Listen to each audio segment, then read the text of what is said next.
Hello ವಿದ್ಯಾರ್ಥಿಗಳೇ, ಈ ಒಂದು ವಿಡಿಯೋದಲ್ಲಿ ನಾವು ನಿಮ್ಮ ಬಿಕಾಮ್ ಫಸ್ಟ್ ಸೆಮಿಸ್ಟರ್ SCP ಸಿಲೆಬಸ್ನಲ್ಲಿ ಬರುವಂತಹ ಮ್ಯಾನೇಜ್ಮೆಂಟ್ ಥಿಯರಿಗೆ ಸಂಬಂಧಪಟ್ಟಂತೆ ಕೇಳುವಂತಹ ಪ್ರಶ್ನೆ ಲಕ್ಷಣ. ಸೊ ಯಾವುದೇ ಪ್ರಶ್ನೆ ಮೇಲೆ ಲಕ್ಷಣ, ಕ್ಯಾರೆಕ್ಟರಿಸ್ಟಿಕ್ಸ್ ಮೇಲೆ, ಫೀಚರ್ಸ್ ಮೇಲೆ ಪ್ರಶ್ನೆ ಬಂದಾಗ ನೀವು ಬರೀಬೇಕಾಗಿರೋ ಕೀ ಉತ್ತರಗಳನ್ನ ಈ ವಿಡಿಯೋದಲ್ಲಿ ಡಿಸ್ಕಷನ್ ಮಾಡೋಣ. ಈ ರೀತಿ ಮೆಥಡ್ ನೀವು ಯಾಕೆ ನೆನ್ಪಿಟ್ಕೋಬೇಕಂದ್ರೆ, ಒಂದು ಸಬ್ಜೆಕ್ಟ್ಗೆ ಬೇರೆ ಬೇರೆ ಆಥರ್ಸ್ ಇರ್ತಾರೆ, ಬೇರೆ ಬೇರೆ ಪಾಯಿಂಟ್ಗಳನ್ನ ತಮ್ಮ ಪುಸ್ತಕದಲ್ಲಿ ಅವರು ಉತ್ತರವಾಗಿ ಬರೆದಿರ್ತಾರೆ. ಯೂನಿವರ್ಸಿಟಿಯಲ್ಲಿ ಇದೇ ಉತ್ತರ ಪಾಯಿಂಟ್ನ ಬರೀಬೇಕನ್ನೋ ಕಂಡೀಷನ್ಸ್ ನಿಯಮಗಳು ಇರೋದಿಲ್ಲ. ಆದರೆ ನೀವು ಬರೆದಿರುವಂಥ ಪಾಯಿಂಟು ಆ ಟಾಪಿಕ್ಗೆ ರಿಲೇಟೆಡ್ ಆಗಿರಬೇಕು. ಆದ್ದರಿಂದ ಈ ಕೆಳಗಡೆ ಕೊಡುವಂಥ ಪಾಯಿಂಟ್ಗಳು ಲಕ್ಷಣಕ್ಕೆ ಸಂಬಂಧಪಟ್ಟಿವೆ, ಫೀಚರ್ಸ್ಗೆ ಸಂಬಂಧಪಟ್ಟಿವೆ. ಇವುಗಳನ್ನ ನೀವು ನೆನಪಿಟ್ಕೊಳ್ಳೋದ್ರಿಂದ ಪೂರ್ತಿ ಅಂಕಗಳನ್ನ ನೀವು ಪಡ್ಕೋಬಹುದು. ಮಿನಿಮಮ್ 10 ಪಾಯಿಂಟ್ ನೀವು ಆನ್ಸರ್ನಲ್ಲಿ ಬರೆಯಬೇಕು ಕಂಪಲ್ಸರಿ, ವಿತ್ 2 ಲೈನ್ ಎಕ್ಸ್ಪ್ಲನೇಷನ್ ಬರೀಬೇಕಾಗುತ್ತೆ.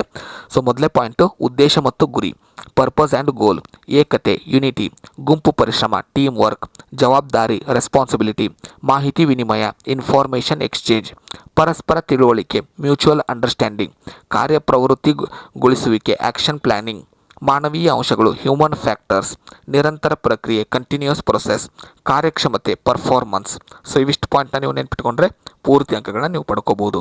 ಮುಂದಿನ ವಿಡಿಯೋದಲ್ಲಿ ಮತ್ತೊಂದು ಮೆಥಡ್ನೊಂದಿಗೆ ಸಿಗೋಣ. ಧನ್ಯವಾದಗಳು.